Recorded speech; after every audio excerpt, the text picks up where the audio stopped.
அடுத்தது நம்ம back piece வந்து எடுத்துக்கலாம். இப்போ பேக் பீஸை ஃபஸ்ட்டு கீழே வச்சுட்டு அது மேலே ஃப்ரண்ட் வந்து வச்சுக்குங்க. வச்சுட்டு ஷோல்டர் வந்து நம்ம ஃபஸ்ட்டு ஜாயின் பண்ணிக்கலாம். 2 பீஸும் கரெக்டாக இப்போ நான் வச்ச மாதிரி வச்சுட்டு ஷோல்டரில் 1/2 இன்ச் அளவுக்கு தையல் போடுங்க.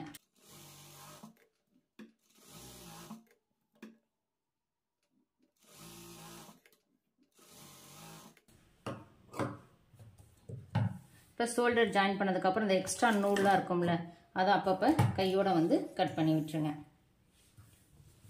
அடுத்தது நம்ம கிராஸ் பீஸ் வந்து ஜாயின் பண்ண போகிறோம். கிராஸ் பீஸ் வந்து இப்போ நீங்கள் புதுசாக தான் வந்து பண்ணுறீங்க அப்படின்னா நீங்கள் நேராகவே ஜாயின் பண்ணிக்கலாம். ஒரு பீஸை வச்சுட்டு அது அடுத்த பீஸை இது மேலே நேராக வச்சுட்டு கரெக்டாக ஒரு 1/4 இன்ச்சில் மட்டும் தையல் வந்து போடுங்க. தையல் போடும்போது பேக் ஸ்டிச் மட்டும் மறக்காமல் போட்டுக்கங்க. இப்போ ஒரு பீஸ் எடுத்து இப்படி மடிச்சுட்டு அடுத்த பீஸ் எடுத்து இது மேலே நேராகவே வச்சுக்குங்க.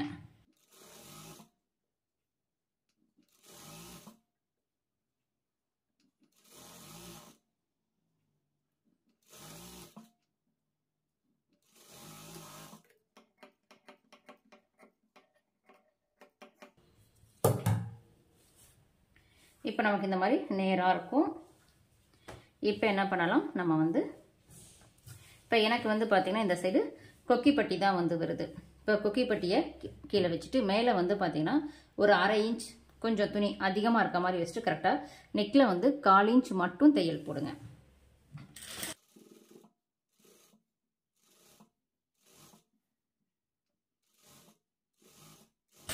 இந்த ஷோல்டர் பீஸெல்லாம் பேக் சைடு வர மாதிரி வச்சுட்டு தையல் போட்டுக்குங்க.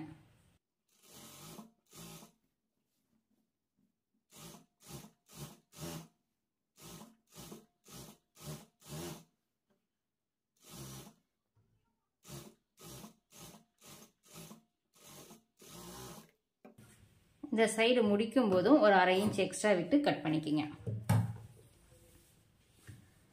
அடுத்தது இதில் வந்து பார்த்தீங்கன்னா குட்டி குட்டியாக சிசர் கட் வந்து பண்ணிக்கிங்க. அந்த ரவுண்டு ஷேப் வர்ற இடத்துல மட்டும் கொடுங்க, போதும்.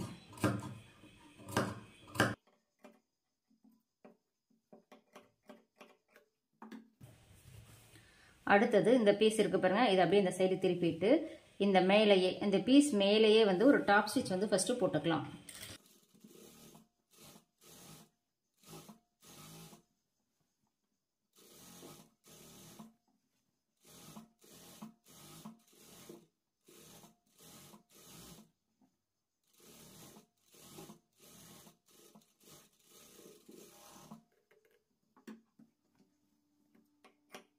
எக்ஸ்ட்ரா நூலோட இருக்க கிளாத்தை கொஞ்சம் கட் பண்ணி விட்டுட்டு இப்போ இந்த பீஸை வந்து பார்த்தீங்கன்னா அப்படி உள் பக்கம் மடிச்சிருங்க. மடிச்சிட்டு உள் பக்கம் நமக்கு இந்த பிசுறு இருக்குது பாருங்க, அந்த பிசுறு அளவுக்கு இந்த பீஸை இப்படியே மடித்து விட்டுருங்க. மடிச்சிட்டு இது மேலேயே நம்ம ஏற்கனவே தையல் போட்டோம்ல, அது மேலேயே மறுபடியும் ஒரு தையல் போட்டுக்குங்க.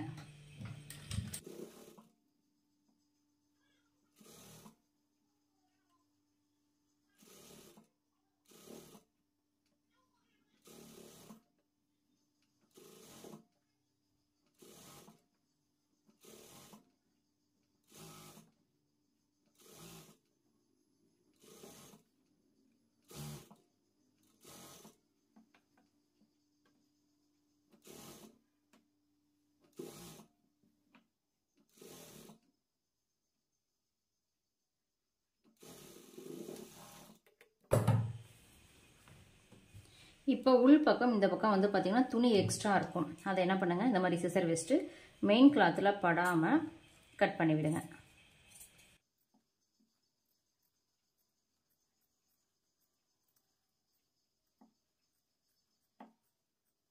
வெட்டி முடிச்சாச்சு. இதை அப்படியே உள் பக்கம் மடிச்சுட்டு ஹெம்மிங் பண்ணுற மாதிரி இருந்தால் பெரிய தையல் போடுங்க. நான் வந்து ஸ்டிச்சு தான் போட போகிறேன், அதனால் சிறிய தையல் வந்து வச்சுக்கிறேன்.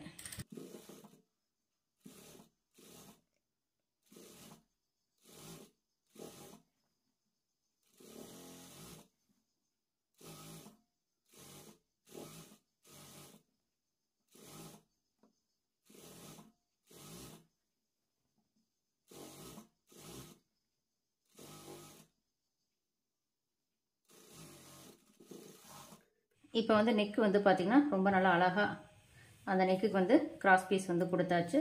பார்க்குறதுக்கு ரொம்ப நல்லா நீட்டாக இருக்கும். இதே மாதிரி நீங்கள் வந்து கொடுத்துக்குங்க. அடுத்தது ஸ்லீவ் வந்து எடுத்துக்கலாம். ஸ்லீவில் உள் பக்கம் மார்க் பண்ணிக்கிங்க. ஃபஸ்ட்டு வந்து கீழே 1/2 இன்ச் மட்டும் மடித்து ஒரு தையல். மறுபடியும் இங்கே வந்து பார்த்திங்கன்னா ஒரு ஸ்கேல் அளவு நம்ம வந்து விட்டுருக்கோம்ல, 1 இன்ச் இருக்கும், அதை மடித்து நேராக ஒரு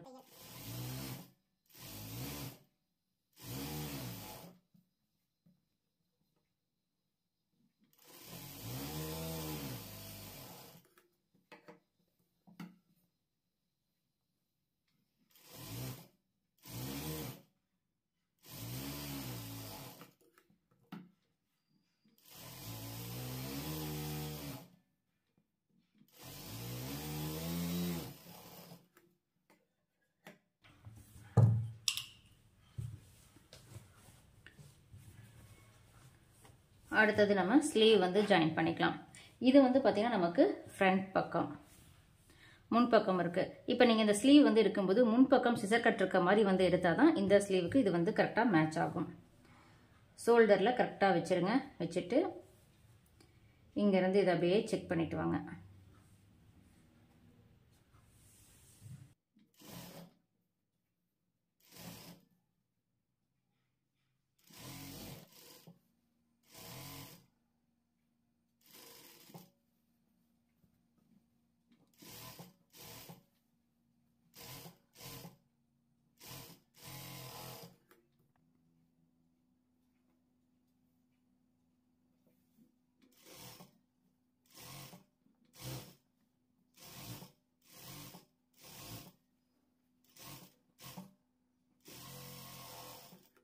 அடுத்தது நம்ம வந்து பட்டி சுற்றளவு மார்க் பண்ணிக்கலாம். இது வந்து ஹூக்கு பட்டி, அதனால் எட்ஜில் இருந்து வச்சுட்டு பட்டியுடைய அளவை மார்க் பண்ணிக்கிங்க.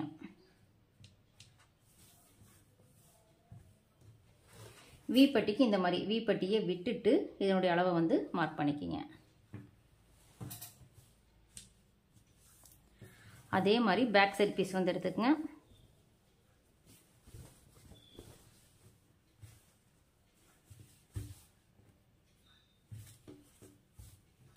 இப்போ அளவு ப்ளவுஸ்லையும் இடுப்பை வந்து மடிச்சுக்குங்க.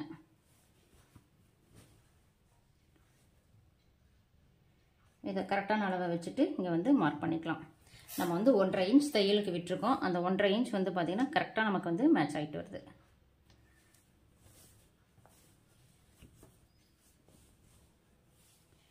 இப்போ ஃபஸ்ட்டு வந்து ஒரு சைடு இப்படி மடிச்சுக்குங்க. இதை மடித்து வைக்கும் போதே வந்து பார்த்திங்கன்னா உங்களுக்கு எங்கேயுமே இங்கே வந்து பார்த்திங்கன்னா அப் அண்ட் டவுன் இருக்காது. இப்போ இது பேக் சைடு, இது பார்த்திங்கன்னா ஃப்ரண்ட்டு. எங்கேயுமே இப்போ இது வந்து பாருங்கள் ஃப்ரண்ட்டில் இருக்குது. எங்கேயுமே நமக்கு வந்து அப் அண்ட் டவுன் இல்லாமல் கரெக்டாக வந்து மேட்ச் ஆகும். ஸ்டிச்சிங் வந்து கரெக்டாக வரும். அதே மாதிரி இங்கே ப்ளஸ் மாதிரி வரலைன்னு சொல்லுவாங்களே, இப்போ வந்து பார்த்திங்கன்னா நமக்கு இது ப்ளஸ் மாதிரி கரெக்டாக அதுவும் வந்து மேட்ச் ஆகும். அது எப்படி ஜாயின் பண்ணுறது அப்படின்றது இப்போ பார்க்கலாம். பேக் சைட்லேருந்து ஜாயின் பண்ணிக்கிங்க. எப்பயுமே நான் ஸ்லீவை வந்து மேலே வச்சுருக்கேன். ஃபஸ்ட்டு வந்து நான் லெஃப்ட் சைடு பீஸ் தான் ஜாயின் பண்ணுறேன். இப்போ லெஃப்ட் சைடு பீஸ்னா லெஃப்ட் சைடு இருக்கக்கூடிய ஸ்லீவ் உடைய ரவுண்டு தான் நீங்கள் வந்து எடுத்துக்கணும். ஏன்னா ஒரு சிலருக்கு ஸ்லீவ் வந்து பார்த்திங்கன்னா மாறி கூட வரும். ஒரு சில ஸ்லீவ் வந்து லைட்டாக கொஞ்சம் குண்டாக இருக்கும், அந்த மாதிரி இருக்கும். இப்போ ஸ்லீவ் ரவுண்டு வந்து மார்க் பண்ணியாச்சு. இங்கே ஆம் ஹோல் ரவுண்டு கிட்ட நமக்கு சிசர் கட் இருக்குது. இருந்தாலும் இது கரெக்டாக இருக்கா அப்படின்றத ஒன்ஸ் வந்து நம்ம செக் பண்ணிக்கிட்டோம்னா தையல் போடுறதுக்கு கொஞ்சம் ஈஸியாக இருக்கும். அதை எப்படி செக் பண்ணுறது அப்படின்னா, இப்போ இந்த ஸ்லீவ் எப்படி இந்த வளைவோடு வச்சுக்குங்க. இதில் உள் பக்கம் துணி மடங்கி இருக்குது, அதெல்லாம் எடுத்துட்டு இங்கே இப்போ இந்த அளவு ப்ளவுஸ் இருக்குல்ல, இங்கேருந்து அப்படியே நீங்கள் கிட்ட வச்சு இதை செக் பண்ணி பார்த்தீங்கன்னா உங்களுக்கு இதில் போய் இது கரெக்டாக வந்து மேட்ச் ஆகும். இப்போ சிசர் கட் எங்கே இருக்குது, அந்த சிசர் கட்டோடு நமக்கு வந்து பார்த்திங்கன்னா கரெக்டாக இது மேட்ச் ஆகுது. இப்போ இந்த அளவு எல்லாமே கரெக்டாக இருக்குது. நான் என்ன பண்ணுறேன், நேராக தையல் போடுறதுக்காக உங்களுக்கு மார்க் பண்ணி காமிக்கிறேன்.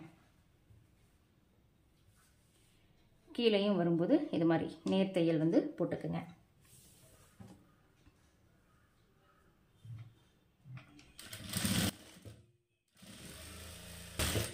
கொஞ்சம் தூரம் தையல் போட்டு நிறுத்திட்டு நமக்கு ப்ளஸ் மாதிரி வரணும்ல, அந்த 2 தையலையும் கரெக்டாக ஈவன் பண்ணி எடுத்து வச்சுக்குங்க.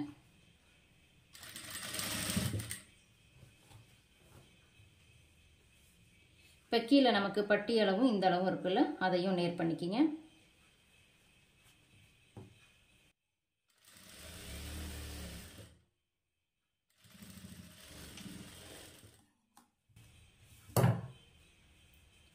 இப்போ இங்கே வந்து பார்த்தீங்கன்னா ப்ளஸ் மாதிரி நமக்கு கரெக்டாக வந்து மேட்ச் ஆயிருக்கு.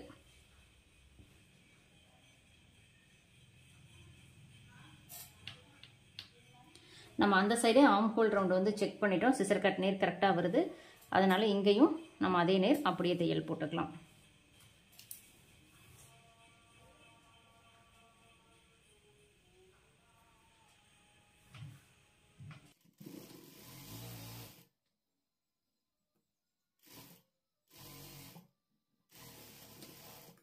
ஸ்டெப் பை ஸ்டெப்பாக எப்படி ப்ளவுஸை வந்து ஈஸியாக ஸ்டிச் பண்ணுறது அப்படின்றது இந்த வீடியோவில் பார்த்துருப்பீங்க. இந்த வீடியோ பிடிச்சிருந்தா சப்ஸ்கிரைப் பண்ணுங்கள். நன்றி, வணக்கம்.